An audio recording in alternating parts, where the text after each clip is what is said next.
It was a Wednesday, I'm pretty sure, because I was working from home and my neighbor's kids usually get picked up around 3. I'd lived in that place for a couple of years. Normal brick house in a quiet suburb, narrow hallway, living room at the front, kitchen at the back. Nothing weird about it. The kind of house where you know every creak and you stop noticing them.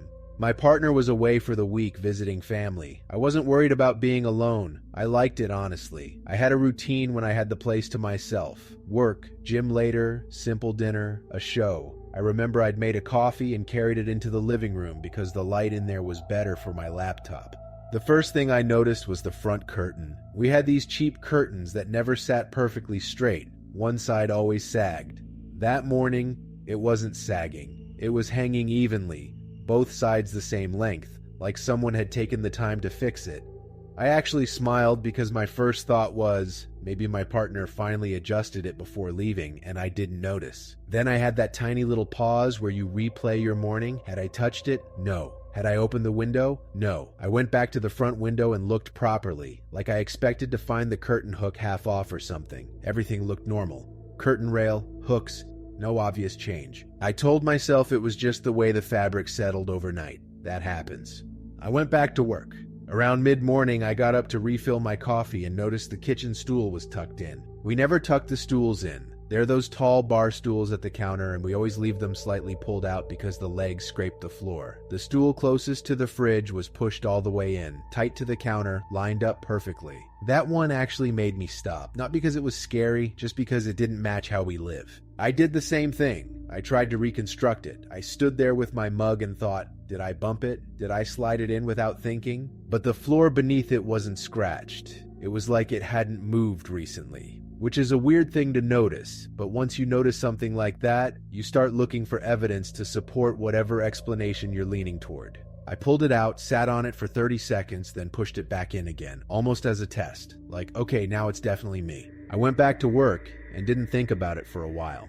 Around lunchtime, I went to the bathroom and saw the towel folded differently. Not neatly, just differently. We had hand towels on a ring. Mine always ended up bunched and damp because I don't bother. This one was draped like someone had smoothed it flat and centered it. There was a tiny damp corner, but it wasn't in the spot it normally was, and that's what caught me. It didn't feel like a fresh towel. It felt like the same towel, just repositioned. By then, I started getting that feeling of being mildly accused. Like the house was saying, you're not paying attention. I checked the front door lock. Deadbolt was still on. Chain still on. Back door locked. The windows were all closed like always. The garage door was down. I texted my partner a joke about a ghost tidying up while they were away. They didn't reply for ages because they were on a flight, so it just sat there. The afternoon was normal.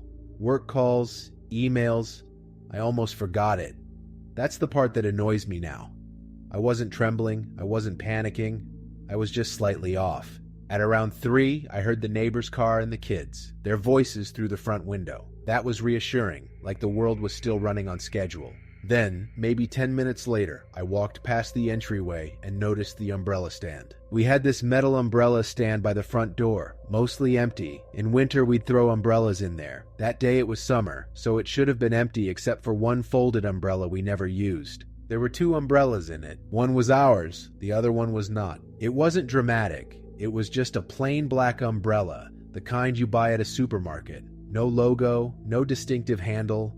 It looked like it belonged. It looked like it could have always been there. My brain tried to solve it instantly in the least scary way possible. Maybe my partner bought it weeks ago. Maybe I'd picked it up somewhere and forgot. Maybe it was the neighbor's kid and they'd shoved it in there by accident. I carried it into the kitchen like I was holding a piece of evidence. I checked it for markings. Nothing. I opened it. It worked. No identifying tags. I stood there and thought, okay, if it belongs to someone else, how did it get inside my house? I went back to the front door and checked the locks again. Still locked. I walked the house. Slow. Not with a weapon. Not calling the police. Just checking. I looked in rooms I hadn't been in all day. The spare bedroom, the laundry, the garage entry. Everything looked normal. Too normal, like it was offended by the idea I'd suspected. That's when the inconsistencies started stacking in my head instead of being isolated. Curtain, stool, towel, umbrella, small things that could be nothing except they were all pointing in the same direction, like someone else had a gentle presence in my space. I told myself I was making a story out of coincidences, that I was bored, that being alone made me hyper-aware. To calm myself down, I did something I'm not proud of. I started creating markers without thinking of them as markers. I put a pencil across the top of the front door, balanced on the trim where it wouldn't fall unless the door moved. I slid a sheet of paper halfway into the pantry door so I'd notice if it shifted. I set the TV remote on the coffee table in a specific position. Then I sat down and watched a show like I was trying to prove I could. It was early evening by then. The sky outside was still bright. The house felt normal again for a while. I remember thinking, see, you've spiraled for nothing. At some point I got up to get water and I saw the pencil on the floor in the entryway. I froze, but not in a cinematic way. I just stood there staring at it, trying to force my brain to find the obvious explanation. Draft. No. The door hadn't opened. The air in the house was still. If the pencil fell because of vibration, why would there be vibration? No trucks went past. No one slammed anything. The floorboards weren't uneven. I looked at the front door. The deadbolt was still locked. The chain was still on. So if the door hadn't opened, why was the pencil down? I checked the pantry paper. It had slid deeper into the pantry, like someone had shut it more firmly. I checked the remote. It was on the couch now. That's the point where the fear became physical. Not because I heard something, but because the only explanations left were the ones I didn't want. Either I was sleepwalking in daylight, or I'd been mistaken about my own actions so many times in a row it bordered on impossible, or someone had been in the house without using the doors. I did the obvious thing then. I went outside. I stepped onto the front lawn and looked back at the windows like I expected to see someone watching. Nothing. Curtains sat there. House looked boring. I called my partner. They didn't answer. I called my mom, which is ridiculous because I'm an adult, but I just needed another voice. I told her I thought someone had been in the house. I tried to make it sound like a joke so she wouldn't panic. She didn't laugh. She asked me if I'd called the police. I said no, because what do you even say? My towel looks different. I stayed outside until a neighbor walked past with a dog, and I forced myself to go back in because I felt stupid standing on my lawn like that. I kept the lights on. I sat at the kitchen table with my keys in my hand and my phone on the table. Every 5 minutes I'd look at the umbrella stand, like the extra umbrella might explain itself. Nothing else happened that night. Not that I noticed anyway. That's the other thing. Once you're paying attention like that, you don't trust your attention. You don't trust what you missed. My partner came home 2 days later. I told them about the umbrella. They swore it wasn't theirs. We asked neighbors. No one claimed it. I threw it out. And even now, if I go back to that memory, the part that sticks isn't the umbrella. It's the way those tiny things lined up like someone was living alongside me in small adjustments. Careful enough not to leave a mess, but careless enough to forget a cheap black umbrella by the door.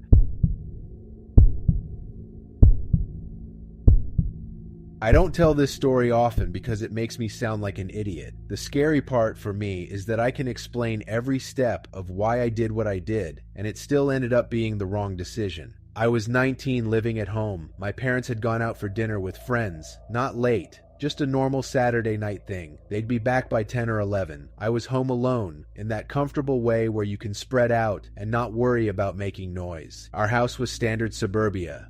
Front lounge, hallway, bedrooms, then the kitchen and family room at the back. The garage attached to the side with an internal door into the laundry. We kept most of the storage stuff in the garage. Tools, old boxes, that kind of thing. I was in the back family room watching a movie. I remember I'd put a frozen pizza in the oven. The house was warm, lights on, nothing creepy. I wasn't in any horror story mindset. About halfway through the movie, I got a notification on my phone from our security app. We had a simple sensor system. Doors, a few windows, and the garage door. Nothing fancy. The notification said, "Garage entry open." At first I thought it was a glitch. The app sometimes did that if the Wi-Fi dropped. I looked at the time. It was around 8. I paused the movie and listened. Nothing.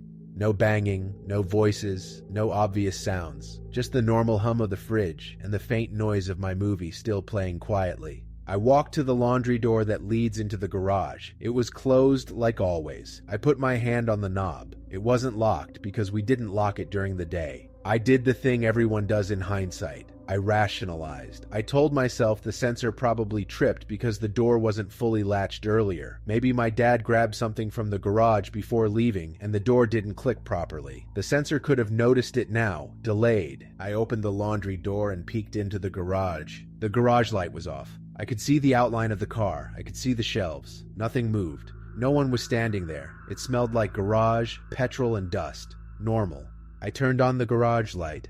Everything looked exactly the same as always. And this is where the decision happened. It's such a small one, and I still replay it.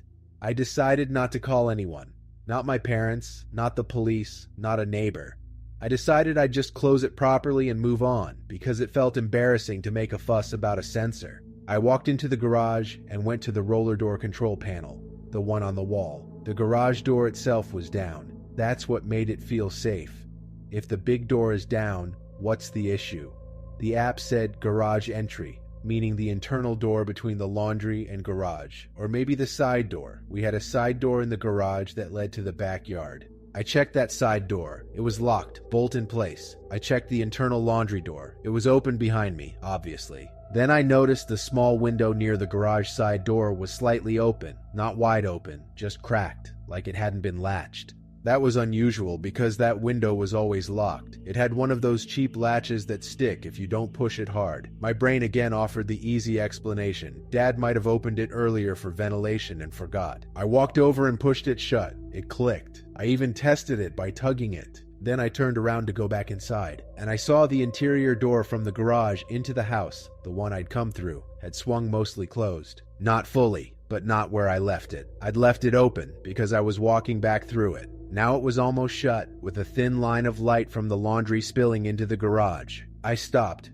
Again, not in a dramatic way, more like a mild confusion. It could have swung on its own. Air pressure. Maybe I bumped it, but the garage air was still. There wasn't a breeze. I walked back and pulled it open. I looked around again, slower. I checked behind the car, behind the shelves. Nothing. At that point, I should have done something smart. I should have left the garage and locked the laundry door and called my parents. But I didn't. I told myself I was being paranoid, and I didn't want to admit fear to myself because I thought fear meant something was actually happening. So I did the decision that sealed it. I went back to the movie. I turned off the garage light, closed the laundry door, and walked down the hallway to the family room. I turned the volume up slightly, like volume could drown out anxiety. The pizza was done. I ate. I tried to relax. About 20 minutes later, I heard a noise that made me sit up. Not a bang, not footsteps. It was a soft sound, like plastic shifting, like someone moving something lightweight. It came from the front of the house, the lounge area.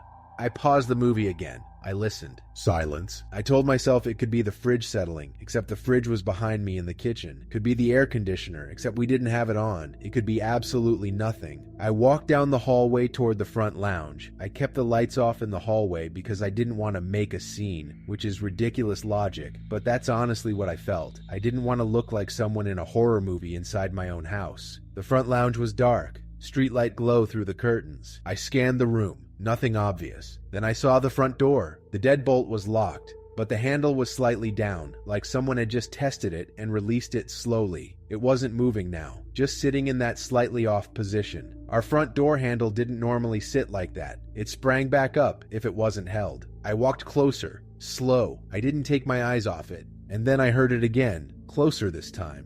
That same soft plastic shift, but now it sounded like it was coming from the coat closet beside the front door. We kept shopping bags in there, plastic bags, a few jackets. I stood there looking at the closet door and felt this delayed wave of regret. Not panic, regret. The kind where you realize you made a choice earlier that you can't undo. Because in my head, it clicked that the garage sensor wasn't a glitch. That little window in the garage being cracked wasn't my dad forgetting. That interior door swinging wasn't air pressure. I backed up and went into the kitchen. I didn't run. I didn't scream. I grabbed my phone and my car keys and I left out the back door. I stood in the backyard, barefoot on the patio, and called my dad. He answered annoyed because they were at dinner. I told him calmly that I thought someone might be inside. I remember how careful I was with my words, like if I said it wrong, it would become real. He said, "Are you sure?" And I said, "No, but I think so." He told me to call the police.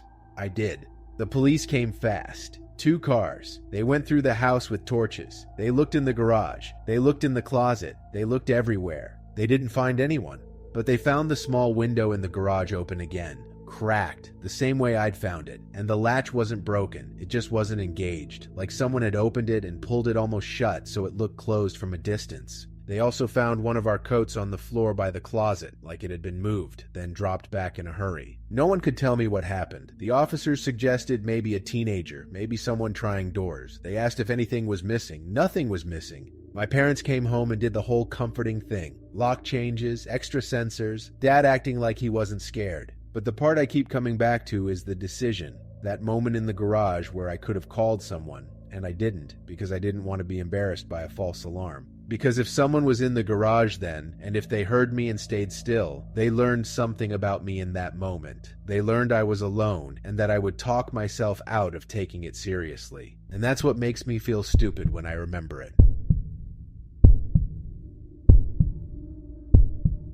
It was a weekday afternoon. I was home alone because I had a day off. I lived in a pretty standard suburb, in a house I'd grown up in. By then my parents had moved out, and I was renting it from them while I saved money. It still had their old furniture, their old habits built into it. The house felt like a familiar hoodie, comfortable, predictable. I'd been doing small chores all day, laundry, vacuuming, that boring stuff. At some point, I decided I'd clean out the pantry because it was overdue. Our pantry was one of those tall cupboards in the kitchen, shelves full of half-used things, cans, cereal, spices. I opened it and started taking things out onto the bench. I remember seeing something and laughing out loud because it was so dated, a packet of rice that expired years ago. I tossed it straight into the bin. Then I saw a second thing that made me pause, but not in a scary way. It was a takeaway napkin, one of those thick white ones with a logo. It was folded neatly and tucked between boxes. I thought, that's weird.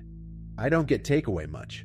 I unfolded it and saw the logo for a local pizza place I hadn't been to in ages. My assumption was simple. It must have been from my parents' time, shoved in there. I tossed it. No big deal. I kept cleaning. I was in that mindless mode where you're half thinking about what you'll make for dinner, half listening to a podcast. Later, I took a break and sat in the living room with a snack. I remember because I turned on the TV and got annoyed that the volume was on a weird number. Not my number. I always leave it at the same level. This was louder. I shrugged it off. Could have been me last night. At around 5, I went back into the kitchen and noticed the backsliding door was unlocked. That door is usually locked because it's easy to forget otherwise. I have this habit where I lock it almost without thinking, but it wasn't locked. The handle was down. The door was shut, but not locked. Again, my brain went for the easiest explanation. Maybe I'd been going in and out with laundry and left it. I locked it, told myself to stop being sloppy, and moved on. In the evening, I cooked dinner, ate at the counter. Normal, quiet. I didn't feel watched. I didn't feel like something was wrong. That's what makes it worse. The next morning, I woke up and noticed something in the hallway that made me stop with my toothbrush in my mouth. The hallway picture frame, one of those family photos, was slightly crooked. It wasn't hanging off the wall, just a few degrees crooked. I straightened it and thought, house settling, vibration, whatever. Then I went into the kitchen and noticed the pantry door wasn't fully closed. It was open a crack. I remember feeling mildly annoyed, like I thought I shut that. I pushed it closed. That's the whole story so far, just little things. None of them individually mattered, and I didn't connect them, not then. It wasn't until 3 days later that it snapped into place. I had a mate come over, just to hang out. We were in the kitchen making coffee, and he opened the pantry looking for sugar. He paused and said, "Why do you have that?" I looked over, and he was holding something small, folded. It was another takeaway napkin, thick white, folded neatly, same logo, same pizza place. I felt this sudden cold irritation, not fear. Irritation first, because I'd thrown one out. I was sure I'd thrown it out. I remember the motion of tossing it into the bin. I said, "That was in there the other day, I binned it." He laughed like I was being dramatic. "Maybe you didn't." So I did the petty thing. I opened the bin outside. I dug through the top layer with a stick because I didn't want to touch it. It was gross, but I wanted to prove a point to myself. The napkin wasn't in there. The old rice packet I'd binned was there. The other pantry rubbish was there. No napkin. I stood there staring into the bin like it would confess something. I went back inside and took the napkin from him. I unfolded it. It had a date stamp on it. I didn't even know they did that. Tiny little printed stamp on the corner. It wasn't obvious unless you looked. The date was from that week, 2 days earlier. I stared at it for a long time before it meant anything. My brain didn't want it to mean anything. Because I hadn't ordered pizza. I hadn't been to that place. I hadn't had anyone over. I'd been alone. The only way that napkin could have ended up in my pantry was if someone else brought it into my house, and then everything else rearranged itself in my head. The TV volume being wrong wasn't random. The back door being unlocked wasn't me being sloppy. The pantry door being open wasn't me forgetting. The first napkin, the one I tossed, might not have been old at all. I'd assumed it was from years ago because the logo felt familiar, and I wanted a simple explanation, but I never checked it for a date stamp. I threw it out, or thought I did. My mate kept talking, asking if I was okay, but I wasn't listening. I was remembering the small pauses I'd had that week, and how quickly I'd brushed past them. I went through the house like I was seeing it for the first time. I checked locks, windows, the garage. I couldn't find anything open or broken. No obvious entry point. That was the part that really lodged in my chest, because it suggested the entry point might have been normal, like a door I'd left unlocked for 10 minutes while taking laundry out, like a sliding door that looks shut but isn't latched, like the kind of mistake you make without thinking, because you've lived there forever and nothing bad has ever happened. That night I barely slept. Not because I heard noises, because I kept replaying the pantry cleanout and imagining that someone had been in the house while I was home. Not sprinting around, not tearing drawers open, just moving lightly, leaving something behind, taking something small, adjusting the volume, testing a door, closing the pantry almost all the way. A few days after that, I had the locks changed. I installed a camera at the back door. I became the kind of person who double-checks everything. But the story doesn't have a clean ending. The camera never caught anyone. Nothing was stolen in a way I could prove. No dramatic confrontation. Just that napkin with a date on it, folded neatly in my pantry like it belonged there. And the part I hate admitting is that if my mate hadn't asked, I might have unfolded it, thought, huh, and thrown it away again.